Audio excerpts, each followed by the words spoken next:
မြို့နဲ့အလောင်းဝဲတဲ့နေရာမှာချမ်ပါနာကလို့ခေါ်တဲ့ရွာလေးတစ်ရွာရှိပါလေဒီရွာနာမည်ရဲ့နောက်ကွယ်မှာတော့ကြောက်စရာကောင်းတဲ့ထရဲတစ်စီဖြစ်ရတစ်ခုရှိနေခဲ့တာပါမြို့နယ်ဝေးတဲ့အတွက်ဒီရွာမှာဆေးဆိုင်တွေနဲ့သွာလာရေးကအရန်ခက်ခဲပါတယ်လိုအပ်တဲ့ပစ္စည်းတွေဝယ်ချင်ရင်မြို့ကိုသွားရပါတယ်အဲ့ဒီရွာမှာပဲချမ်ပါကသူ့ရဲ့ညီမလေးချမ်မီလီနဲ့အဖေဖြစ်သူတို့နဲ့အတူနေထိုင်ပါတယ်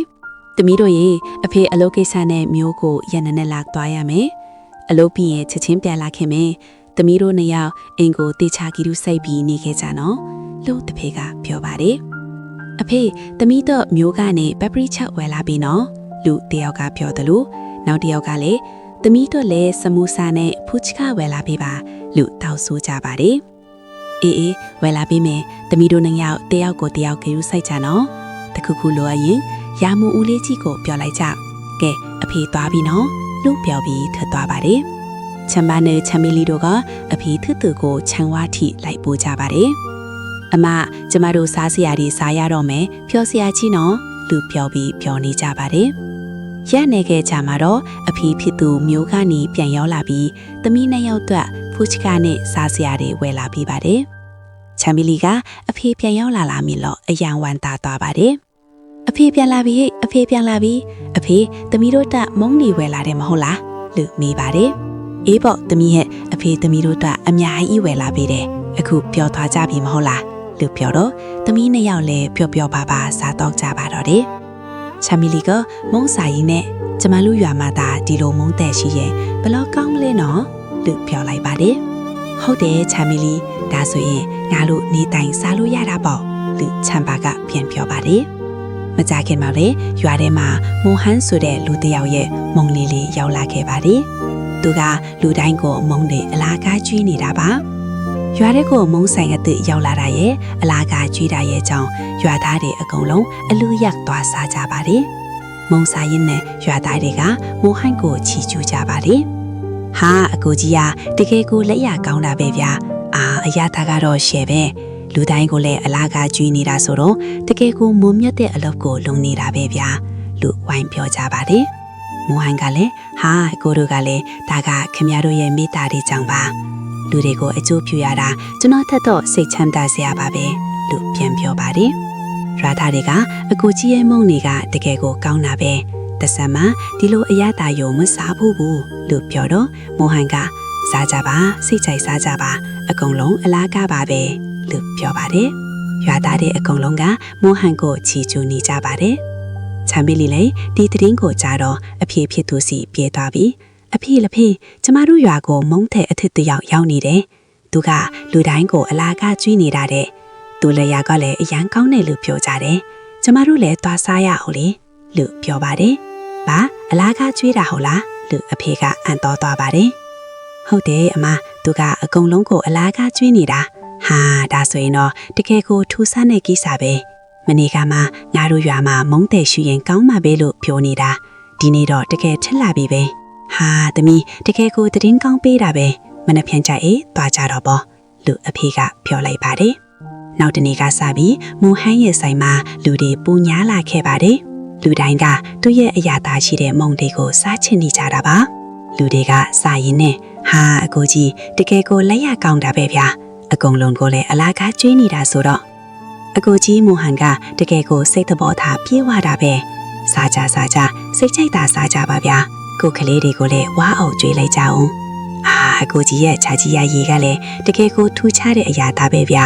တောက်လို့ကိုမဝါနိုင်ဘူးကျေးဇူးတင်ပါတယ်အကိုကြီးရပါတယ်နောက်ထပ်နည်းနည်းလောက်ထပ်ထောက်လိုက်ပါအောင်ဟာဦးလေးမိုဟန်ရဖူးချကမုံလိုမျိုးဘဲမစားဘူးဘုံမိုဟန်ကမုံတွေကိုအလားကားကျွေးနေတဲ့ဆိုတဲ့သတင်းကမကြခင်မှာပဲတရွာလုံးကိုကျန်းနံသွားပါတော့တယ်။နောက်တနေ့မှာချာမီလီကအဖေနဲ့အတူမုံသွားစားဖို့ပြင်ဆင်နေပါတယ်။ဟဲ့ချမ်ပါတို့ပြင်မလဲသူကငါတို့နဲ့အတူမုံလိုက်မစားဘူးလားလူအဖေကမေးလိုက်ပါတယ်။ချမ်ပါကမီးဖိုးချောင်ထဲမှာအလုတ်လုတ်ရင်းနေပဲမလိုက်တော့ဘူးအဖေ။သမီးမှာအလုတ်လေးနည်းနည်းရှိလို့ပါ။သမီးအတွက်လည်းမုံပတ်စေထုတ်ခဲ့ပေးပါအောင်နော်။အေးကောင်းပြီလေ။ဟုတ်ကဲ့ပါအမကျမဝယ်ခေးပေးပါမယ်လှုပ်ချမဲ့လီကပလောက်ပြီးနှစ်ယောက်သားမုံသွားစားကြပါတယ်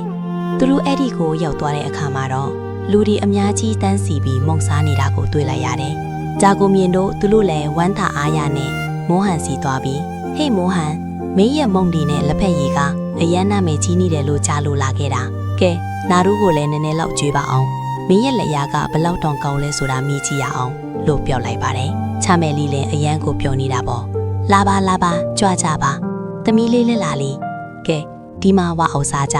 ဒီမှာအားလုံးကအလကားပဲနော်အဖေနဲ့ချမယ်လီနှစ်ယောက်လုံးမုံစားရင်းနဲ့အရသာထဲမှာနစ်မျောသွားကြတယ်ဟာမိုးဟင်ကြီးတကယ်ကိုလက်ရကောင်းတာပဲကြားဖို့တဲ့အတိုင်းပါပဲလားအရန်ကိုအရသာရှိတာပဲဟုတ်တယ်ဦးလေးမိုးဟင်ကြီးတကယ်ကိုစားလို့ကောင်းတယ်လူဒီပြောတာတကယ်မှန်တာပဲဒီလောက်အရသာရှိတဲ့မုံမျိုးတခါမှမစားဘူးသေးဘူးကြားကြီးရရည်လီနည်းနည်းလောက်ထပ်ပေးပါအောင်ရတာပေါ့ဘာလို့မရရမှာလဲယော့တောက်လိုက်အောင်ချမယ်လီနဲ့အဖေလည်းဘိုက်ဝါအောင်စားလိုက်ကြပါတယ်ဦးလေးမုံစားရတာတကယ်ကောင်းတယ်မနှက်ဖြန်လဲထပ်လာအောင်မယ်နော်အေးပါလာခဲ့ကြပေါ့ဒါကမင်းတို့ရဲ့အဆိုင်မဲဟာကဲမိုးဟန်ကြီးငါ့ကိုမုံတပွေလောက်ပါစေထုတ်ပေးအောင်အဖေနဲ့ချမယ်လီယောကချန်ပါအတွက်မုံထုတ်ပြီးအိမ်ပြန်လာခဲ့ကြတယ်ချန်ပါကလည်းသူတို့ပြန်လာတာကိုမြင်တော့အယမ်းဝမ်းသာသွားပါတယ်ဒါပေမဲ့အိမ်သားရောက်ခါနီမှာပဲခွေးတကောင်က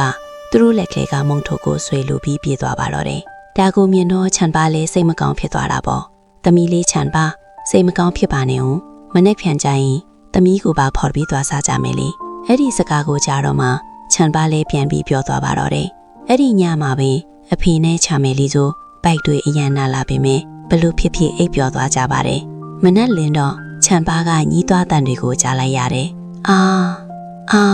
ချန်ပါအိပ်ရာကနိုးလာတဲ့အခါမှာတော့သူ့အဖေနဲ့ညီမလေးနေရာမှာအဖိုးကြီးတစ်ယောက်နဲ့အဖွားကြီးတစ်ယောက်အိပ်နေတာကိုတွေ့လိုက်ရတယ်ဟဲဖယားဒါဘာတွေဖြစ်ကုန်တာလဲဒုတိယအဖိုးကြီးကတော့ဘလောက်တောင်အုံမင်းနေလေဆိုရင်စကားတောင်မပြောနိုင်တော့ပါဘူးရှေ့မှာအဖိုးကြီးအဖွားကြီးတွေကိုမြင်တော့ချန်ပါလဲလန့်သွားတာပေါ့အဖွားကဘာလို့လဲဒီမှာဘာလုပ်နေတာလဲပြီးတော့သမီးရဲ့ညီမလေးချမယ်လေးနဲ့အဖေရောပဲမှာလဲဟေးချန်ပါ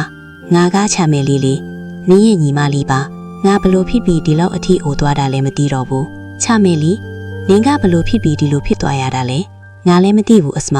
မနေ့ညအထိတော့အဖေနဲ့ငါလည်းပုံမှန်ပါပဲဒါပေမဲ့ဒီမနေ့နိုးလာတော့မှအဖေနဲ့ငါပါဆိုပြီးချမယ်လေးကငိုပါတော့တယ်ချန်ပါကအဖေကိုပြေးထွက်ကြည့်လိုက်တဲ့အခါမှာတော့ဒီရွာလုံးကလူတွေဟာအဖိုးကြီးအဖွားကြီးတွေဖြစ်ကုန်ပြီးဝေဒနာတွေခံစားနေရတာကိုတွေ့လိုက်ရတယ်ချန်ပါလည်းဦးလေးရမိုးစီကိုပြေးထွက်ကြည့်လိုက်တဲ့အခါမှာတော့သူလည်းပဲအိုမင်းသွားတာကိုတွေ့လိုက်ရတယ်ဦးလေးရမိုးဦးလေးပဲမှာလဲကုတင်ပေါ်မှာလဲလောင်းနေတဲ့ဦးလေးရမိုးက